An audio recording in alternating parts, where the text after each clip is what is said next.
Welcome. In this video I'll show how you can access and use the AI Select feature on your Samsung Galaxy S25 lineup smartphone. So by default you can find the AI Select tool in the side panel, which you can switch on by going into your device's settings, display category, edge panel, and well, switch the edge panel on.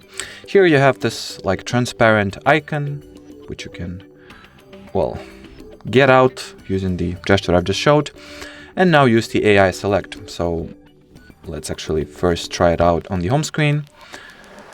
Now draw the area that you would like to play around with.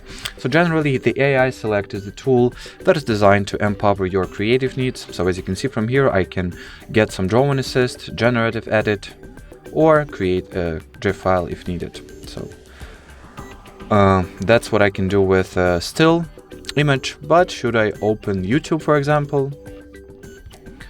So let's first find and launch the app. Then I'll just start watching some random video like this one, for example. So let's skip the ad first. Well, 2 ads to be exact. Yep, now you can open the edge panel, press AI Select, then draw an area around the video you would like to capture as a GIF. Now here we should be able to, well, first of all, unselect the text that I've accidentally selected. So let's choose this area, for example.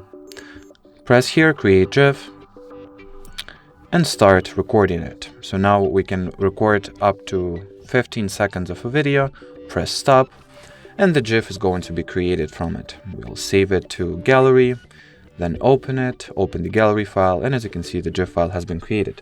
So that's one of many use cases you can, well, utilize the AI Select feature for. Let's also press generative edit here.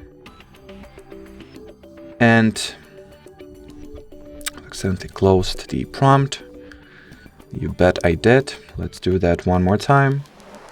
So we'll draw a shape over this little cute doggy.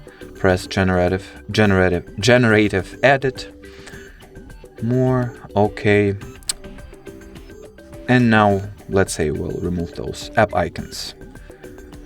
So just the dog image remains. Now press eraser, generate, and that's it. So to sum up the AI Select, this is all of your AI art and editing tools that you can access from anywhere in your system. That's how I'll put it. So should you have any further questions, leave them in the comment section below. But as for now, thanks for watching and bye-bye.